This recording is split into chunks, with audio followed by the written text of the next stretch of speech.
शहीद भीम सैनिक सोमनाथ सूर्यवंशी याचा न्यायालयीन कोठडीमध्ये मृत्यू झालाय आणि महाराष्ट्रभर ही बातमी पसरली, संताप व्यक्त होतोय. ज्याची भीती होती तेच झालं. आज सोमनाथ सूर्यवंशी गेलाय. आणखी महिला, मुली, तरुण जखमी अवस्थेत जेलमध्ये टाकलेले आहेत. माणूस मेलाय आमचा. काय अवस्था करून टाकली तुम्ही. यामध्ये पोस्टमॉर्टम रिपोर्ट नंतर त्याच्यामध्ये महाराष्ट्रात आम्ही ही मोठी भूमिका घेऊ. वकिली शिकणारा सूर्यवंशी दंगलखोर कसा असेल. वकिली शिकणारा सूर्यवंशी दगड मारणार आहे. लॉचं शिक्षण घेणाऱ्या सूर्यवंशीला जाणीव होती की संविधान जर नसेल तर माझं अस्तित्व काय.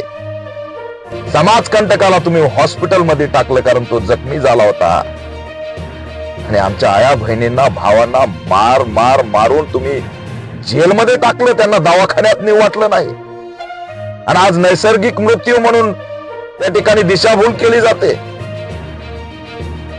माझी मागणी आहे, पोस्टमॉर्टम रिपोर्ट हा इन कॅमेरा झाला पाहिजे.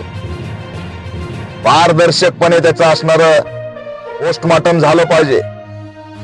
जेलमध्ये त्याच्यासोबत काय झालं, विचार मध्ये त्याच्यासोबत काय झालं, हा मनुष्यवधाचा गुन्हा आहे. पोस्टमॉर्टम रिपोर्ट येऊ द्या आणि जर त्याच्यात घातपात असेल, त्याच्या अंगावर जर एकही वळ निघला आणि वन निघला, लक्षात ठेवा हा मनुष्यवधाचा गुन्हा आम्ही नोंद केल्याशिवाय शांत बसणार नाही.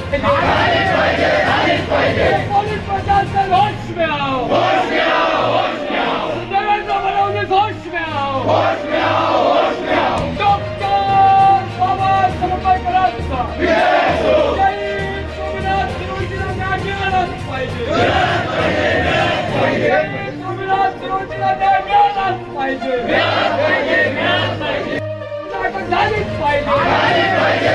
पाहिजे.